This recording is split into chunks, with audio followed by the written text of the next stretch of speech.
tell you it's like pasteurized. Um, but you should be able to cook it to where it's like edible, not tasting like yarn. Just a little bit of ferrous sulfate, thiamine monotrate, and our favorite riboflavin. But you understand. Okay. The sauce cooks fast, easy. We just keep that simmered. Maybe it was like the pasta we wanted to watch. And like I said, trying the new technique, the proper cleaning. I probably still have things to learn, but you learn as you go each time, so it's always progress. And for the most part, the taste is there, but sometimes the littlest thing can make a big difference. So yeah, it's cooked. I think that's pretty good. You're supposed to be able to taste one of the noodles. Taste things a little bit more. I'm gonna lower it. So I instantly notice a difference in the texture and the freaking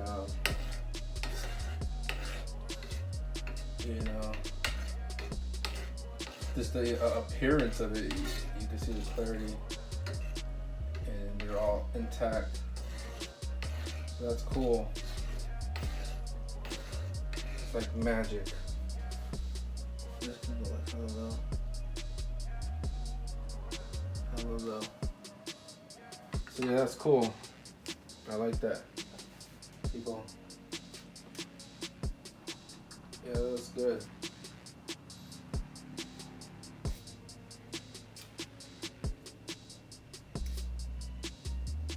And they're pretty decent. So I don't like it too. I don't like the pasta to be too thin. Like, people like a lot of the angel food, angel hair, which is fine. Like you're making like a fideo. Those are shorter, but for the longer noodles, I like it to be a little bit more like lo mein. For Asian cuisine, I like the lo mein. So those noodles are always thicker, spaghetti. But a little bit thinner is fine too. So which I think this is a decent. These actually say thin spaghetti. But I think they're like right there. A little bit thicker too would be fine. It's fine also. But I was always a meat guy. I just had the ground beef on the side.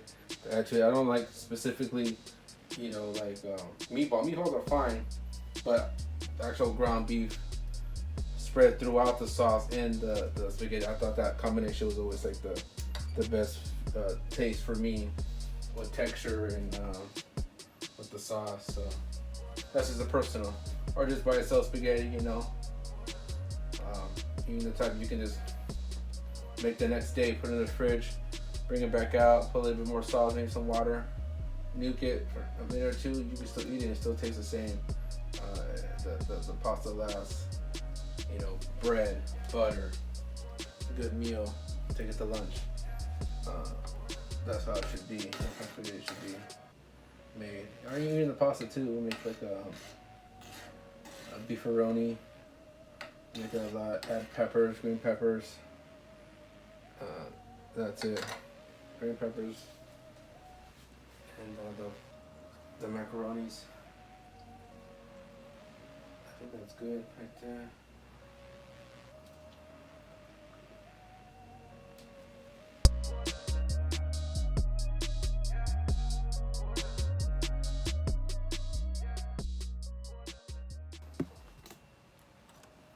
So we're just gonna get a close up of the mixing the sauce. I just added more pepper and salt to it. So that's good. And then the noodles. Dude, they came out like so good. Oh, the noodles should be the pasta. Spaghetti pasta. Great. So I was gonna show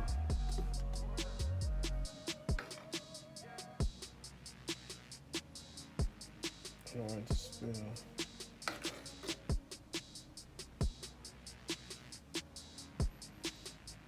It came out so good.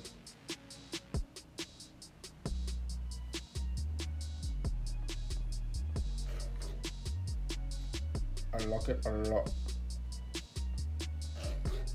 I think that's cool. So this little thing, oil. We didn't put the oil, and then oil. Don't break the pasta, and then that's it. So say the proper way. Get it all the way around your spoon. A decent amount.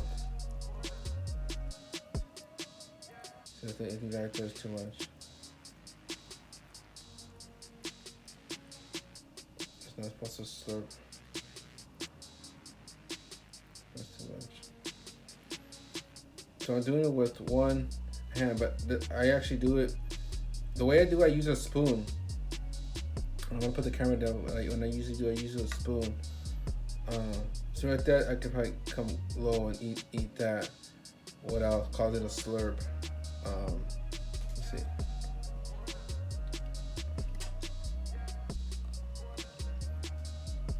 That was pretty well. But what I do, I'm gonna try to put the phone down because you can see me.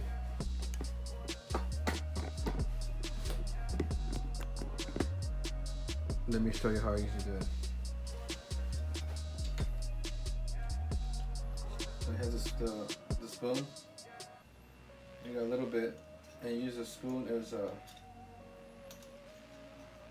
kind of like a support, and you can bring all the